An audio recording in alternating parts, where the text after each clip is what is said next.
Hey guys, mail day. Got something here from Hardwood Records. Get inside.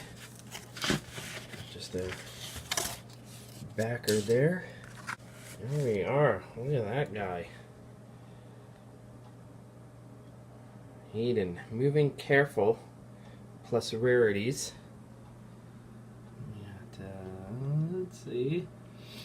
20th anniversary limited edition remastered from original recordings. It's 180 grams on black vinyl. That is pretty. Let's open her up and take a look inside. Pretty nice little inner sleeve. I'm gonna hit play on this guy. Give her a spin.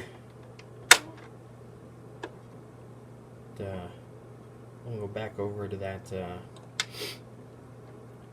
cover and we'll chat about this record.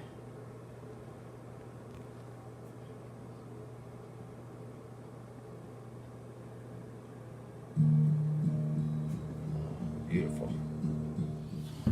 Alright guys, what can I say about this record? Moving Careful by Hayden. This record originally came out in 96, I think. Limited to 1,000 copies. This copy is, I don't know if that'll focus on there, 835 of 1,000. Folk music, I guess. Very bedroom writer, I think, is a term that was thrown around a lot. Sounded like he wrote and recorded his songs sitting on the edge of his bed. For a pretty nerdy high school kid at the time who was afraid to talk to anybody, let alone talking to girls, Hayden wrote the songs that I wished that I had written. Plaintive deliveries. This sounds weird. A better musician than it sounds. Understood, I think, the power in his simplicity. His deliveries were very real. People talk about good singers, and some of them I would definitely agree with. I mean, you can't debate people like Aretha Franklin. I once heard somebody say, James Taylor could sing me the phone book, and I would love it. Hayden does not have a voice that you would hear on an American Idol type show, which for me is great. Not a big fan of the singing that you hear on American Idol type shows. What Hayden did very well, and still does very well, is write things that are so personal and so specific that everybody gets it. You know, he's not an artist you're putting on to get amped up to play the big game or go to the bar, unless you're a weirdo like me. He writes introspective music, and like I said, he, along with a handful of other acts, Dinosaur Jr., Sebadoh, Sonic Youth, that kind of scene, plus a bunch of Canadian acts that I loved back in the day, and still love. Eric's Trip, Sloan, Shannon Lyon, The first couple Shannon Lion records, especially the first one.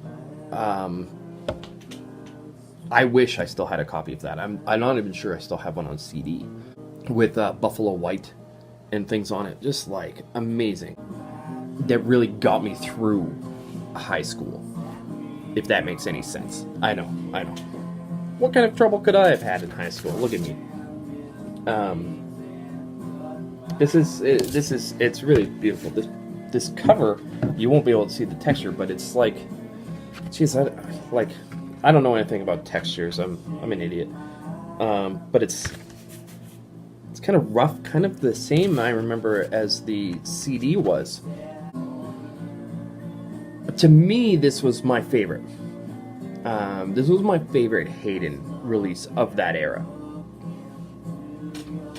It seemed like it kind of flew under the radar a little bit. Not everybody knew about it, even other Hayden fans I knew.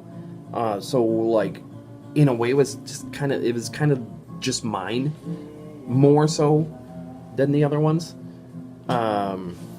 And the songs on it, man, the sound was more stripped back. In a way, I don't know how to, like, it's hard to be more stripped back than Everything I Long For, but somehow this was in its sound. Just like gut wrenchers. This is the kind of record where if you just fell in love with somebody, this is the perfect record for you. If you just broke up with somebody, this is the perfect record for you. If you've been in a relationship for a long time and maybe sometimes you feel you've drifted apart, this is the perfect record for you. There was, and I don't remember where it fell, and I don't remember if I have the CD still or if I lost it. I'll have to check. I don't remember where it fell, where there was like an extended field recording, and I loved that. I was growing up in Winnipeg, of course, surrounded by a lot of punk rock and things like that. I always was more into like lo-fi acoustic and folk stuff.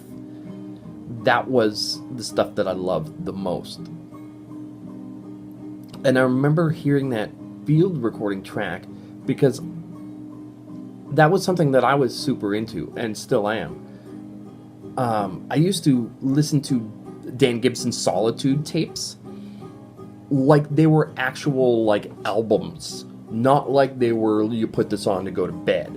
I would put those tapes on and kind of like I wanted to do that. Like that was something that I saw musically that I loved.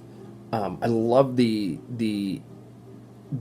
meeting of music and emotion with nature, and it was beautiful. And I remember thinking it was also like a lot of guts. Like you're putting out an EP, 7 songs, and in the middle of the track list, a super long field recording. And I don't think that field recording was its own standalone track. I think that field recording was either at the beginning of a song, so you had 40 minutes and then a song, or it was a song and then 40 minutes of the field recording. I don't remember which. My brain thinks that it was 40 minutes of field recording and then a song, and that might be hopeful thinking because I'm thinking that would be so badass to do. You gotta either put your CD in and skip to the starting point of that song, or you just listen to the whole field recording. And I used to listen to that in my bed like every night. It was amazing. So I was from the country, but I had moved back to Winnipeg for grade 12. And me and my brother were living in the North End. I always had this thing where like half of me was country and half of me was city, always, my entire life, still now. And there was just something about that field recording, and possibly those Dan Gibson solitudes as well, maybe, shutting down of the city in my brain, and just getting back to just being out in the bush. I would say that it's probably not much of a stretch to say that I might have been one of the only people, if not the only person, who had a copy of this record. Definitely in my neighborhood. Definitely in my neighborhood. My neighborhood was street gangs and rap music. And that's not a judgment of rap music. I love rap music as well.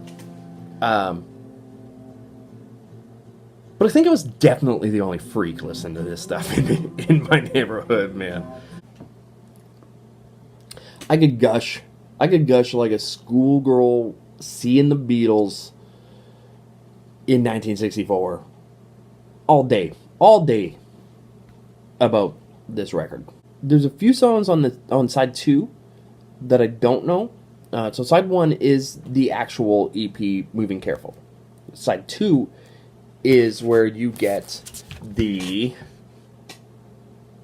rarities, the plus rarities. That's coming in there. This Hayden record, man, Moving Careful.